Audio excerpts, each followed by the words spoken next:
Hello dear student, welcome to our YouTube channel Chem Beginners with Rajesh. इस lecture में हम लोग डिस्कस करेंगे physical properties of haloalkanes या हेलो एल्केन्स के भौतिक गुण। लेक्चर स्टार्ट करने से पहले मैं आप लोगों से एक बात डिस्कस करना चाहूँगा।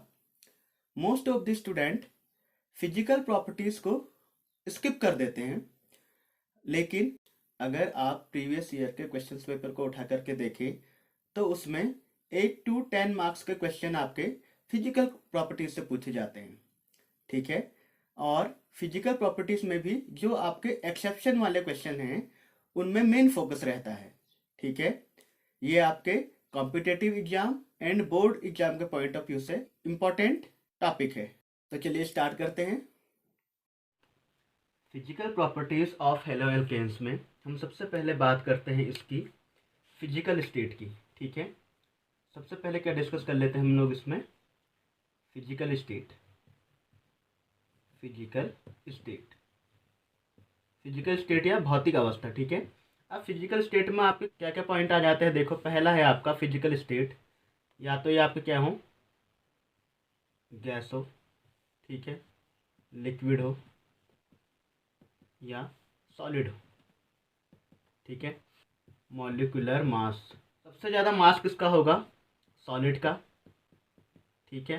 फिर लिक्विड का, और सबसे कम किसका होता है, गैस का, ठीक है।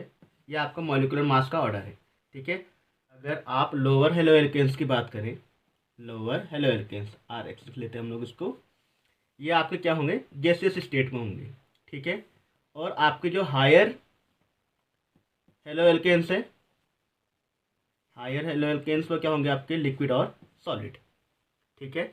अब इसमें देखिए लोअर किसे कह रहे हैं हम, लोअर हेलो एल्केन्स किसे कह रहे हैं हम लोग, जैसे आपको हो गया मिथाइल क्लोराइड, इथाइल क्लोराइड, ठीक है, और कोई भी अदर हैलाइड, ठीक है। इसमें देखिए अगर आपके कार्बन एटम, ठीक है, जनरली 1 and 2, ठीक है, इतने अगर आपके होंगे तो ये आपका क्या होगा, लोअर हेलो एल्केन्स। और ये किस नेचर में होंगे, ये गैसेस फॉर्म में होंगे आपके, किस फॉर्म में होंगे, गैस फॉर्म में, ठीक है, गैस फॉर्म में एग्जिस्ट करेंगे। अगर हम C18 हेलो एल्केन्स की बात करें, C18 तक आपके सारे के सारे कितनी क्या हैं, लिक्विड है, ठीक है। एंड अबव C18 जितने भी आपके हेलो एल्केन्स हैं वो क्या हैं, आपके सॉलिड फॉर्म में। ये तो हो गया आपकी फिजिकल स्टेट की बात।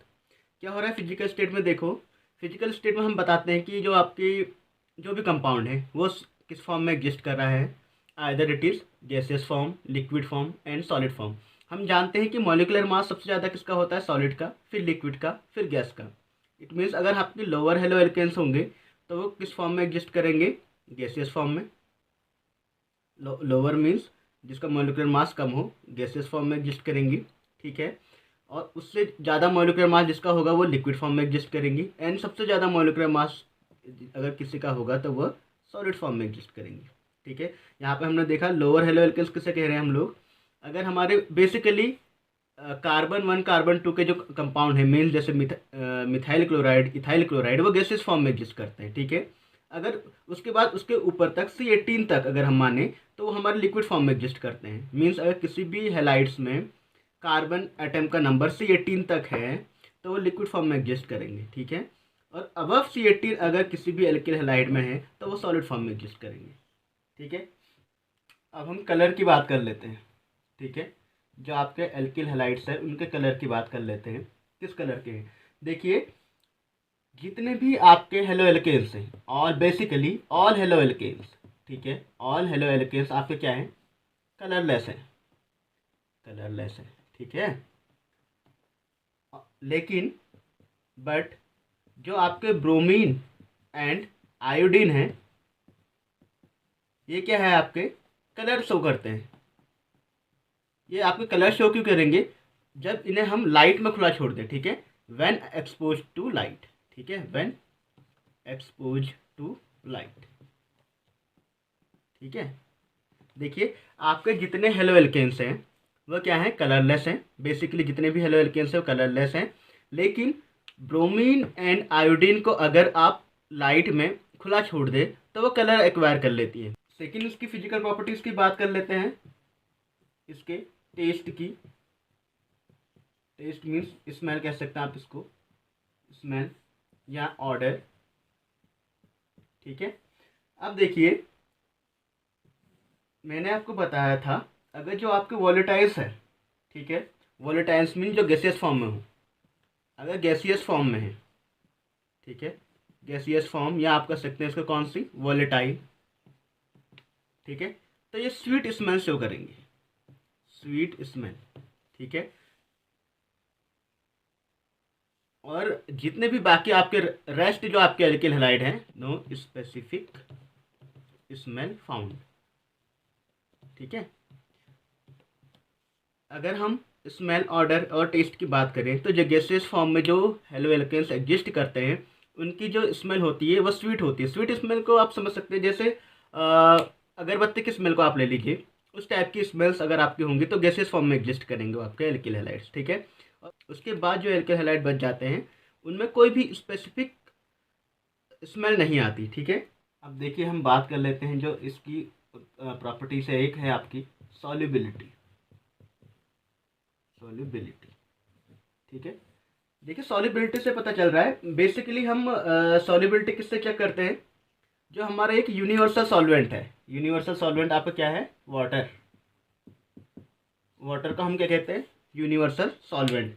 क्यों कहते हैं यूनिवर्सल सॉल्वेंट, क्योंकि इसका जो डाई इलेक्ट्रिक कॉन्स्टेंट होता है वो सबसे ज़्यादा होता है, ठीक है। यहाँ पे देखिए ये क्वेश्चन काफ़ी ज़्यादा इंपॉर्टेंट इसलिए हो जाता है, बेसिकली हम अगर बात करें आपकी पोलैरिटी की, पोलैरिटी किससे कहते हैं, अगर हम एल्किल हैलाइड का कोई एग्जांपल ले लें, बेसिकली RX, आप देखिए ये जो आपका हेलोजन का एटम है ये क्या है, मोर इलेक्ट्रोनेगेटिव, मोर इलेक्ट्रोनेगेटिव, ठीक है, इलेक्ट्रोनेगेटिव। ये आपको क्या है, बहुत ज़्यादा इलेक्ट्रोनेगेटिव होने की वजह से इसमें पार्शियल नेगेटिव चार्ज आ जाता है, इस पर पार्शियली पॉजिटिव चार्ज। ये आपके पोलर होने के बावजूद भी ये वाटर में डिजॉल्व नहीं होता, ठीक है, नॉट डिजॉल्व या सॉल्युबल, नॉट डिजॉल्व और सॉल्युबल इन वाटर। क्यों, ऐसा क्यों होता होगा, देखिए हमने सबसे पहले हमने कौन कौन से कॉन्सेप्ट पढ़े हैं, like dissolve like, like dissolve like, ठीक है। मीन्स अगर आपका पोलर कंपाउंड होगा तो पोलर में ही डिजॉल्व होगा, ठीक है। अगर आपका नॉन पोलर कंपाउंड है, नॉन पोलर आपका कंपाउंड है तो वो नॉन पोलर में ही डिजॉल्व होगा। अभी तक हम यही पढ़ते आ रहे हैं, लेकिन यहाँ पे एक एक्सेप्शन है। आपको पता होगा कि केमिस्ट्री में बहुत ज़्यादा एक्सेप्शन हैं, एक्सेप्शन से ही आपके सवाल पूछे जाते हैं एग्जामिनेशन में, ठीक है। तो यहाँ पे आप समझते जाइए इनको। देखिए ये जो आपका एल्किल हैलाइड्स है, ठीक है, एल्किल हैलाइड जो आपका है ये आपका क्या है, पोलर नेचर का है। पोलर नेचर का होने के बावजूद भी आपका वाटर में डिजॉल्व नहीं हो पाता। ऐसा इसलिए है क्योंकि ये RX जो है वो हाइड्रोजन बॉन्डिंग नहीं बना पाता, not form hydrogen bonding with water molecule, ठीक है, hydrogen bonding with H2O molecule, H2O molecule, ठीक है। ये आपके H2O मॉलिक्यूल के साथ हाइड्रोजन बॉन्डिंग नहीं बना पाता, जिस वजह से ये उसमें डिजॉल्व नहीं होता, ठीक है। हाइड्रोजन बॉन्डिंग मेन कॉन्सेप्ट है आपका किसी भी चीज़ का डिजॉल्व होने की। एल्किल हैलाइड का हम वाटर में डिजॉल्व करें, ठीक है, अगर हम इसे वाटर में डिजॉल्व करें तो इसने वाटर मॉलिक्यूल के साथ, जो आपको वाटर मॉलिक्यूल्स क्या होता है HOH, इसमें भी देखिए इन दोनों के बीच में हाइड्रोजन बॉन्डिंग है। अगर इसे हम दूसरे वाटर मॉलिक्यूल से ऐड करें, ठीक है, HOH एंड सो ऑन, ऐसे जुड़ते रहेंगे, ठीक है। इनके बीच में देखो क्या है, हाइड्रोजन बॉन्डिंग है। अगर हम इसमें RX डालें, RX मीन्स एल्किल हैलाइड डालें, तो वह इसके साथ हाइड्रोजन बॉन्डिंग नहीं बना पाता, H2O मॉलिक्यूल के साथ हाइड्रोजन बॉन्डिंग नहीं बना पाता, ना ही वह इस बॉन्ड को ब्रेक कर पाता है, ना ही वह इस बॉन्ड को ब्रेक कर पाता है, ठीक है। तो दोनों केसेस यहाँ पे फुलफिल नहीं हो पाते, ना तो ये H2O मॉलिक्यूल के साथ हाइड्रोजन बॉन्डिंग बना पाता है, ना ही इसके मॉलिक्यूल्स के जो बीच हाइड्रोजन बॉन्डिंग है उसे ब्रेक कर पाता है। इसलिए जो आपका एल्किल हैलाइड या हेलो एल्केन्स हैं वो वाटर में इनसॉल्युबल होते हैं। ठीक है, सॉल्युबिलिटी में एक ही जात की और आ जाती है। ठीक है, अगर आपका RX या एल्किल हैलाइड वाटर में डिजॉल्व नहीं है तो किस में डिजॉल्व होते हैं ये? किस में डिजॉल्व होंगे ये? जो आपके ऑर्गेनिक सॉल्वेंट है, ऑर्गेनिक सॉल्वेंट में डिजॉल्व हो जाएंगे। ठीक है, dissolve in organic solvent. Organic solvent जैसे आपका क्या है, CCl4 कार्बन टेट्राक्लोराइड, एल्कोहल, ठीक है, alcohol, ether and chloroform. Means जितने भी आपके ऑर्गेनिक सॉल्वेंट है उसमें डिजॉल्व होते हैं। ठीक है, क्योंकि ये क्या है आपके नॉन पोलर। अगर आपका पोलर में डिजॉल्व नहीं हो रहा है इट मीन्स किस में डिजॉल्व हो रहे होंगे? नॉन पोलर सॉल्वेंट में। ठीक है, तो हेलो एल्केन से केवल पोलर होने के बावजूद भी नॉन पोलर ऑर्गेनिक सॉल्वेंट में डिजॉल्व होते हैं, पोलर में नहीं हो पाते। क्यों नहीं हो पाते मैंने आपको बता दिया, क्योंकि अगर हमारा H2 मॉलिक्यूल क्या है, पोलर मॉलिक्यूल है, इनके बीच ये हाइड्रोजन बॉन्डिंग नहीं बना पाते, ना ही इसके जो ऑलरेडी हाइड्रोजन बॉन्ड है उसे ब्रेक कर पाते हैं। ठीक है, तो ये तो रही आपकी सॉल्युबिलिटी की बात। चलिए अब इनकी डेंसिटी की बात कर लेते हैं, हेलो एल्केन्स की डेंसिटी की। ठीक है, डेंसिटी मीन्स घनत्व, डेंसिटी। ठीक है, तो आपके हेलो एल्केन्स है बेसिकली उसमें क्लोरो एल्केन्स। ठीक है, ये बहुत हल्के होते हैं, किन वाटर से ज़्यादा हल्के होते हैं। ठीक है, और रेस्ट जो आपके होते हैं जैसे आपका RBr हो गया, ब्रोमो एल्केन, ठीक है, आइडो एल्केन, ये क्या होते हैं, ये आपके भारी होते हैं, हैवी होते हैं, हैवी होते हैं in comparison to water molecule. ठीक है, तो जो आपके हेलो एल्केन है मीन्स अगर आपका क्लोरीन डेरिवेटिव है, क्लोरो एल्केन है आपका, तो वाटर से क्या होता है वो लाइट, मीन्स कम हैवी होता है। ठीक है, और अगर आप ब्रोमाइड एंड आयोडाइड के डेरिवेटिव ले तो वो ज़्यादा हैवी होते हैं in comparison to water molecule के। ठीक है, इसमें जो आपका सबसे अधिक हैवी होता है वो है आपका CH3I। ये सारे हेलो एल्केन्स में सबसे ज़्यादा हैवी है, more heavier than rest of the haloalkane. ठीक है, जो आपका मिथाइल आयोडाइड है ये सबसे ज़्यादा भारी है in comparison to other haloalkanes. ठीक है, अगर हम इसके डेंसिटी ऑर्डर की बात कर लें तो इसमें जो मेन पॉइंट है वो ये है, अगर आपका एल्काइल ग्रुप ज़्यादा होंगे, अगर आपके एल्काइल ग्रुप जो हम यहाँ पर R से इंडिकेट कर रहे हैं, अगर आपके एल्काइल ग्रुप ज़्यादा होंगे, ठीक है, तो डेंसिटी क्या होगी, कम होगी, डेंसिटी क्या होगी, लोअर होगी। एल्काइल ग्रुप ज़्यादा होंगे तो डेंसिटी क्या होगी, कम होगी।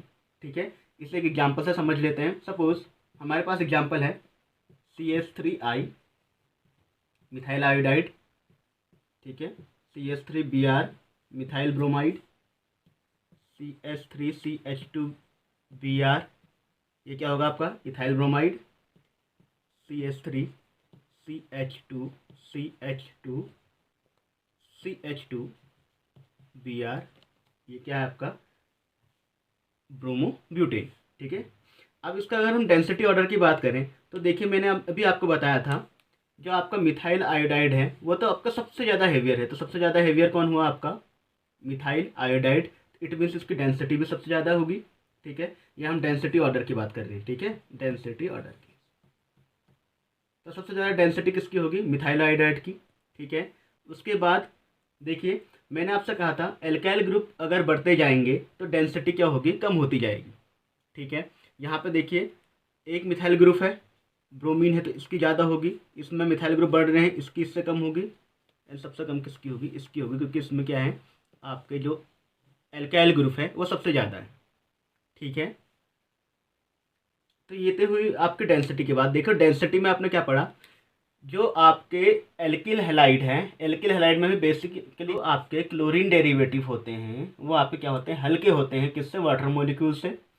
और जो आपके ब्रोमाइड एंड आयोडाइड डेरिवेटिव होते हैं वो मोर हेवियर होते हैं, किससे, वाटर मॉलिक्यूल से। मैंने आपको बताया था मिथाइल आयोडाइड क्या है, सबसे ज़्यादा हेवियर है जितने भी एल्किल हैलाइड है उससे। ठीक है, और आपने कॉन्सेप्ट ध्यान में रखना है, जैसे जैसे आपके एल्काइल ग्रुप बढ़ते जाएंगे डेंसिटी कम होती हुई जाएगी। मैंने आपको एग्जांपल से बताया था, अगर आपका मिथाइल आयोडाइड है, ये तो आपका सबसे ज़्यादा डेंसिटी है इसकी, ठीक है। उसके बाद मिथाइल ब्रोमाइड की, फिर इथाइल ब्रोमाइड की, फिर ब्यूटेन की। क्यों है इसकी सबसे कम? क्योंकि इसमें आपके जो हैं एल्काइल ग्रुप सबसे ज़्यादा हैं, ठीक है।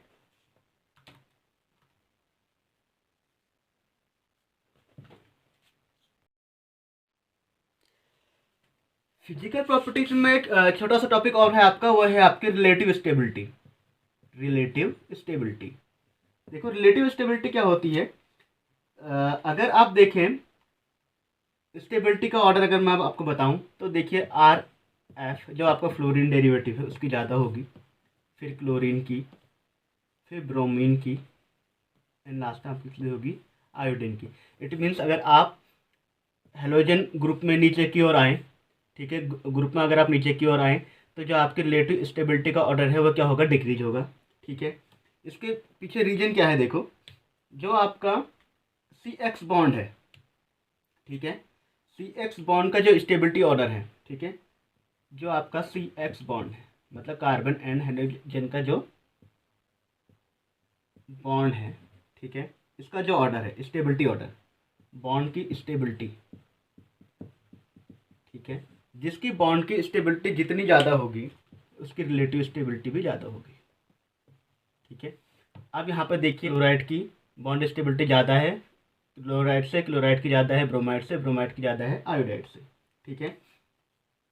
जो आपका सबसे वीक बॉन्ड है, सबसे वीक बॉन्ड मीन्स अगर हम इस बॉन्ड की बात करें, सी एफ बॉन्ड, ठीक है, सी सी एल बॉन्ड, ठीक है, C B R bond and C iodine का बॉन्ड, ठीक है, ये सबसे वीक बॉन्ड होता है, वेरी वीक बॉन्ड।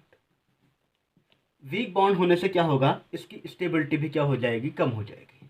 तो स्टेबिलिटी क्या हो जाएगी इसकी? सबसे लोअर, स्टेबिलिटी सबसे कम होगी। जो जितना वीक बॉन्ड होगा उसकी स्टेबिलिटी भी उतनी ही कम होगी, ठीक है। ये क्वेश्चन मैं आपको इसलिए डिस्कस कर रहा हूँ क्योंकि कभी एग्जामिनेशन में क्वेश्चन पूछ लिया जाता है कि आपका जो एल्किल आयोडाइड है आर आई, वो कलर शो क्यों करता है, ठीक है। क्योंकि अगर आप बात करें एल्काइल आयोडाइड की आर आई की, ठीक है, अगर इसे हम सनलाइट के प्रेजेंस में रख दें, सनलाइट के प्रेजेंस में रख दें तो ये फर्दर आपका एल्केन में कन्वर्ट हो जाता है, ठीक है। किस में कन्वर्ट हो जाएगा? आपके एल्केन में, और आयो टू यहाँ से रिमूव हो जाएगी। इक्वेशन को बैलेंस करेंगे 2R, ठीक है। ये जो आपका है आयोडीन, ये कौन सा कलर शो करेगा यहाँ पर? वायलेट या ब्राउन कलर, ठीक है। तो रिलेटिव स्टेबिलिटी क्या है? बेसिकली हम अगर देखें, अगर C X bond carbon and halogen bond की स्टेबिलिटी बढ़ेगी तो रिलेटिव स्टेबिलिटी भी बढ़ेगी, ठीक है। अगर हम देखें डाउन द ग्रुप अगर हम आए तो आपकी जो स्टेबिलिटी का ऑर्डर है वो डिक्रीज होते हुए जाता है, ठीक है। मीन फ्लोरीन की सबसे ज़्यादा होगी, फिर क्लोरीन की, फिर ब्रोमीन की, फिर आयोडीन की। तो जो आपका आयोडीन है वो वेरी वीक बॉन्ड होता है, इससे इसकी स्टेबिलिटी भी सबसे कम होती है। क्योंकि अगर हम इसे खुला छोड़ दें आपके आर आई को, एल्काइल आयोडाइड, क्या है? Alkyl iodide. ये क्वेश्चन पूछा जाता है, अगर हम एल्काइल आयोडाइड को सनलाइट के प्रेजेंस में खुला छोड़ दें तो इसका कलर वॉयलेट एंड ब्राउन क्यों हो जाता है? अब बात कर लेते हैं इनके boiling point and melting point की। गलनांक तथा क्वथनांक, boiling point and melting point. Melting point basically haloalkanes की जो boiling point and melting point depend करते हैं, कौन कौन से फैक्टर हैं उसके? पहला है आपका हाइड्रोजन बॉन्डिंग, ठीक है, मॉलिक्यूलर मास, ठीक है, van der Waal interaction, van der Waals interaction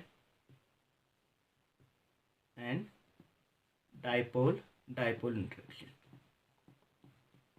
dipole dipole interaction. देखिए किसी भी हेलो एल्केन्स में अगर हम boiling point and melting point को डिफाइन करें तो हमें क्या पता होना चाहिए? Hydrogen bonding, molecular mass, van der Waal interaction and dipole dipole interaction. अगर हाइड्रोजन बॉन्डिंग इंक्रीज होगी तो boiling point and melting point भी इंक्रीज होगा, मॉलिकुलर मास इंक्रीज होगा, तब भी ये इंक्रीज होंगे। तो ये जितने फैक्टर्स दिए हैं, अगर इन फैक्टर्स में से कोई भी इंक्रीज हो रहा है तो आपका boiling point and melting point भी क्या होगा, इंक्रीज होगा। ठीक है, देखो पहला एग्जांपल अगर हम ले लें, सपोज हमारे पास था CH4 मॉलिक्यूल, एक जनरल वे से समझते हैं इसको, CH4। अगर इसकी हमने Cl2 से जब रिएक्शंस कराई, ठीक है, तो पहले क्या फॉर्म हुआ हमारा CH3Cl, इसमें से क्या रिमूव हो गया आपका HCl। अब यहाँ पे ध्यान दीजिए, CH4 ये क्या है, CH3Cl का क्या है, पेरेंट हाइड्रोकार्बन। ठीक है, ये क्या है आपका पेरेंट हाइड्रोकार्बन। किसका पेरेंट हाइड्रोकार्बन है, आपका एल्किल हैलाइड्स का। ठीक है, अगर यहाँ पे हम मॉलिकुलर मास की बात करें तो जो CH4 का मॉलिकुलर मास होगा, ठीक है, CH4 का जो मॉलिकुलर मास होगा वो कम होगा, किससे होगा कम, CH3Cl से। ठीक है, अगर हम मॉलिकुलर मास की बात करें तो CH4 का मॉलिकुलर मास कम होगा किससे, CH3Cl से। तो किसका बॉइलिंग पॉइंट ज़्यादा होगा, CH3Cl का, क्योंकि अगर मॉलिकुलर मास जिसका ज़्यादा होगा उसका boiling point and melting point भी ज़्यादा होगा। ठीक है, तो मॉलिकुलर मास किसका ज़्यादा है, मिथाइल क्लोराइड का, तो इट मीन्स इसका बॉइलिंग एंड मेल्टिंग पॉइंट भी ज़्यादा है। मीन्स जिसका मॉलिकुलर मास ज़्यादा होगा, मॉलिकुलर मास अगर आपका ज़्यादा होगा तो बॉइलिंग एंड मेल्टिंग पॉइंट भी, boiling point and melting point भी ज़्यादा होगा।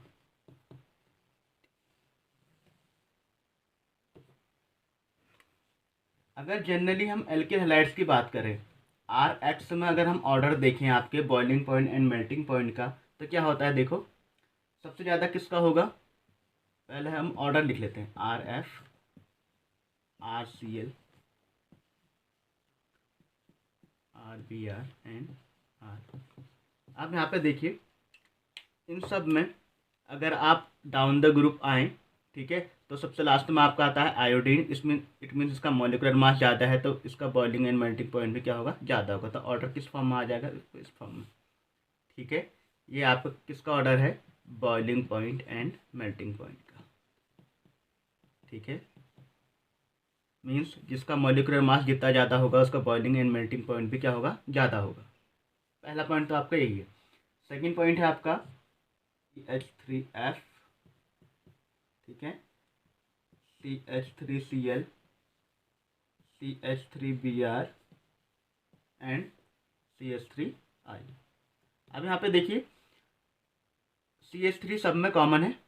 ठीक है, ओनली क्या है आपका हैलाइड जो एटम है, chlorine, fluorine, chlorine, bromine and iodine, इसी के मास पे हमने देखना। सबसे ज़्यादा मास आपका क्या है, CH3I का, इट मीन्स इसका बॉइलिंग एंड मेल्टिंग पॉइंट ज़्यादा होगा। फिर किसका होगा, Br का, फिर Cl का, सबसे लास्ट में आपका फ्लोरीन का।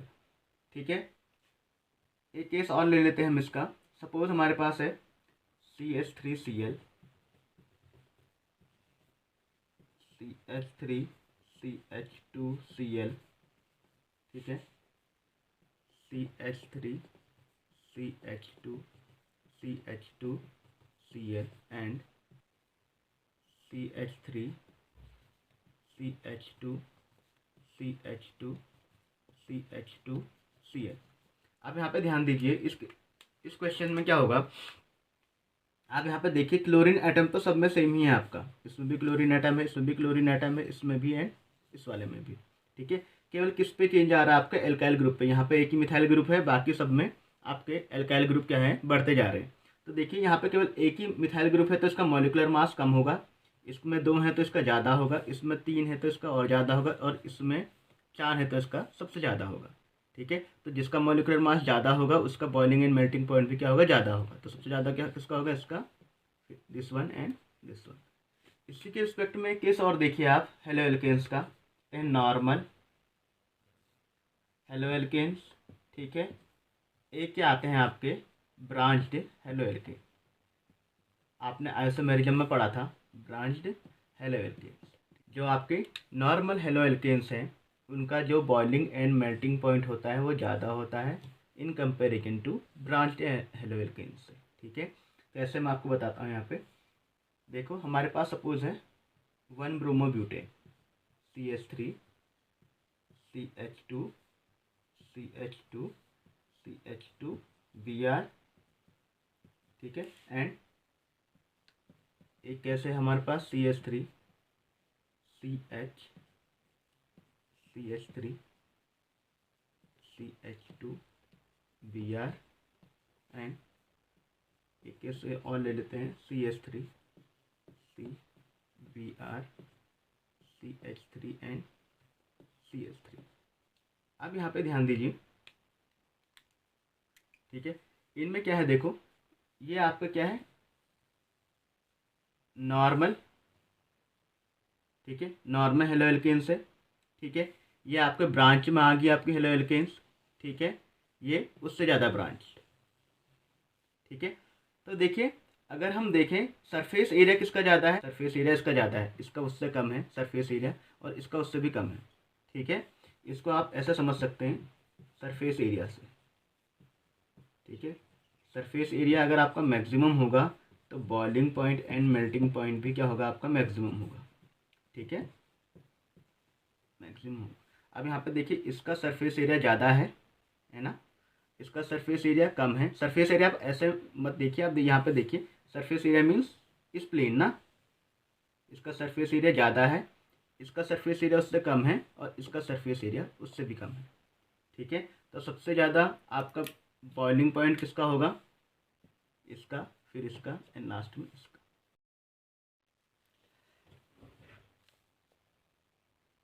इस कॉन्सेप्ट को आप एक बार और समझ लीजिए। अगर आपका हेलो एल्केन्स क्या है, नॉर्मल है, अगर आप हेलो एल्केन्स नॉर्मल फॉर्म में है तो उसका सरफेस एरिया भी ज़्यादा होगा, वान डेर वाल इंट्रैक्शन भी ज़्यादा होगा, तो बॉइलिंग पॉइंट भी ज़्यादा होगा। आने वाले लेक्चर में हम लोग डिस्कस करेंगे chemical properties of haloalkanes. तब तक के लिए घर पे रहिए, सुरक्षित रहिए, टेक केयर।